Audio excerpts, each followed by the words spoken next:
அன்பு நேயர்களே வணக்கம். வருகின்ற 30ஆம் தேதி இந்த ஏப்ரல் மாதத்தில் கடைசி நாள் வியாழக்கிழமை குருவாரம்.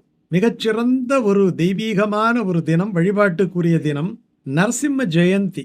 அன்னைக்கு நரசிம்ம ஜெயந்தி வழிபாடு என்பது வழிபாடுகளிலே சாலச் சிறந்தது, உடனடி பலனை தரக்கூடியது.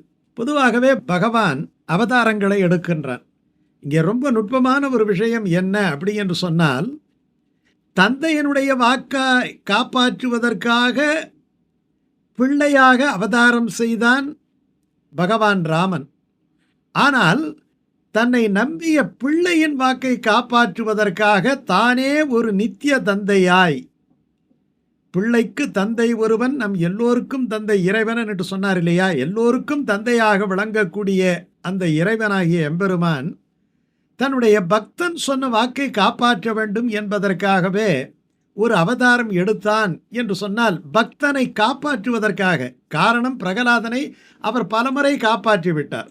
அந்த இரண்யகசிபு தூக்கி நெருப்புல போடுகின்றான், நீரிலே மூழ்கடிக்கின்றான், மலையிலே உருட்டுகின்றான், யானையை இடறச் செய்கின்றான், வாளால் வெட்டுகின்றான், கொடிய பாம்பை விட்டு கடிக்க செய்கின்றான். ஆனால் எல்லாத்திலேயும் பகவான் மறைமுகமாக நின்று அவனை காப்பாற்றுகின்றார். ஆனால் எங்கே உன்னுடைய பெருமானனை காட்டு, உன்னாலே காட்ட முடியுமா, இந்த தூணிலே இருக்கிறானா என்று சொன்ன பொழுதுதான் இந்த தூணிலே இருக்கிறான் என்ற அந்த உறுதிமொழியை காப்பாற்றுவதற்காக தூணை பிளந்து கொண்டு இரண்யன் ஆயுளை முடிப்பதற்காக, அவனுடைய பிள்ளையின் வாக்கை காப்பாற்றுவதற்காக நரசிம்மமூர்த்தி தோன்றினார் என்பது மற்ற அவதாரங்களுக்கு இல்லாத ஒரு சிறப்பு. அதாவது நம்பி அவர்களை கைவிட மாட்டான் நரசிம்மன்.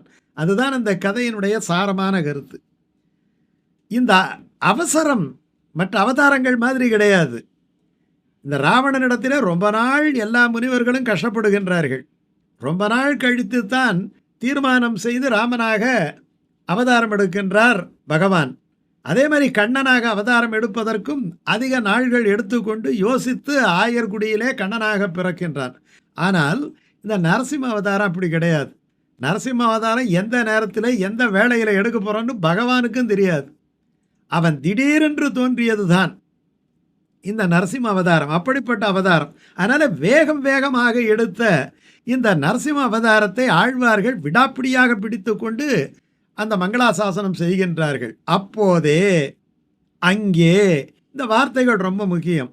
அவன் சொன்ன மறுகணமே, இங்கே இருக்கிறானா உன்னுடைய கடவுள் என்று சொன்ன மறுகணமே, அங்கே அப்போதே அவன் வீய தோன்றிய என் சிங்கபிரான் சீர்மை அப்படின்னு சொல்றார். அப்படிப்பட்ட சீர்மை சிங்கபிரானாகிய அந்த எம்பெருமானுக்கு உண்டு.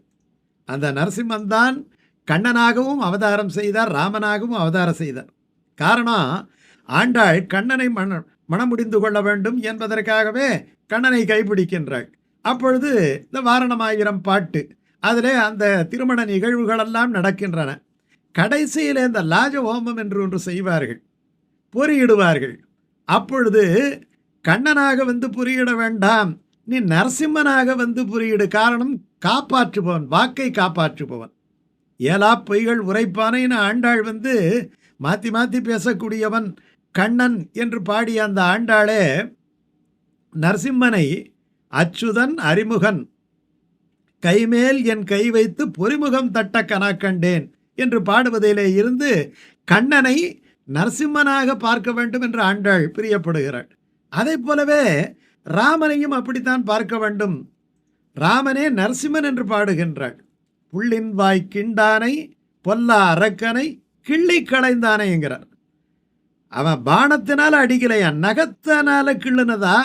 ஆண்டாள் திருப்பாவையிலே ராவணனை நகத்தினாலே கிள்ளினான். அப்போ நகத்தினாலே யார் கிள்றது?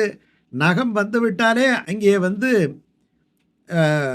வாளுகிர் சிங்கமாய் என்னட்டு நரசிம்ம அவதாரம் வந்துடும். அதனால் இங்கே பகவான், ஏனென்றால் அந்த சுதர்சனர் எங்கே பிரவேசித்திருந்தார் என்று சொன்னால் ராமனுடைய அம்பிலே பிரவேசித்திருந்தாராம். நரசிம்ம அவதாரத்திலே அவனுடைய நகங்களிலே பிரவேசித்திருந்தாராம். அதனால் புள்ளின் வாய்க்கிண்டானை பொல்ல அரக்கனை கிள்ளி களைந்தானே என்று சொல்வதனாலே இந்த ராமனையும் நரசிம்மராகவே பாவித்தாள் ஆண்டாள். அது மட்டும் கிடையாது, ஒரு பாசுரத்திலே கண்ணனே நீ இப்படித்தான் வர வேண்டும் என்று அவனுக்கு சில நிபந்தனைகளை போடுகின்றாள் ஆண்டாள். எப்படி வர வேண்டுமா? கண்ணனா வர வேண்டாமா? எப்படி வர வேண்டும்? ஒரு சிங்கம் போல வர வேண்டுமா? அந்த பாசுரம் ரொம்ப முக்கியமான பாசுரம். மாரி மலைமுழஞ்சி மன்னி கிடந்துறங்கும் சீரிய சிங்கம் அறிவுற்று தீவிழித்து வேரி மயிர்பொங்க எப்பாடும் பேர்ந்துதறி மூறி நிமிர்ந்து முழங்கி புறப்பட்டு போதருமா போலே. அந்த சிங்கம் எப்படி கர்ஜித்து கொண்டு வருமோ அதை போல கண்ணனே நீ வர வேண்டும். அந்த சிங்கம் அமர்கின்ற ஆசனம்தான் சிங்காசனம். அதனாலே அப்படி கண்ணன் நரசிம்ம அவதாரமாக வர வேண்டும் என்று பாடுகிறார். அப்படிப்பட்ட நரசிம்மனுடைய ஜெயந்தியானது வைகாசி மாதத்திலே வளர்பிறை சதுர்த்தசி, அதுக்கு அடுத்த நாள் பௌர்ணமி வந்துடும், 14வது திதி. அந்த 14வது திதி இந்த இந்த வருடம் அது சித்திரையிலே வரும். ஏன் சித்திரையில் வருது? இந்த சித்திரை வைகாசி குழப்பம் கிடையாது. சித்திரை அமாவாசைக்கு பிறகு அந்த மாதத்துக்கு வைசாக மாதம் என்று பேர். அந்த வைசாக மாதத்திலே வரக்கூடிய வளர்பிறை சதுர்த்தசி தான் எல்லா இடங்களிலும் நரசிம்மருடைய அவதார தினமாக கொண்டாடப்படுகிறது. அந்த நரசிம்மருடைய வழிபாடு என்பது ரொம்ப எளிமையானது. ஒரு லட்சுமி நரசிம்மர் படம் இருந்தால் வீட்டிலே வைத்துக் கொள்ளுங்கள். அன்றைக்கு பூஜை அறையை சுத்தப்படுத்தி விளக்கு ஏற்றி வைத்து தூப தீபங்களை எல்லாம் தயார் செய்து வைத்துக்கொண்டு துளசி மாலையை சாற்றி ஆழ்வார்கள் பாசுரம் நிறைய இருக்கின்றது.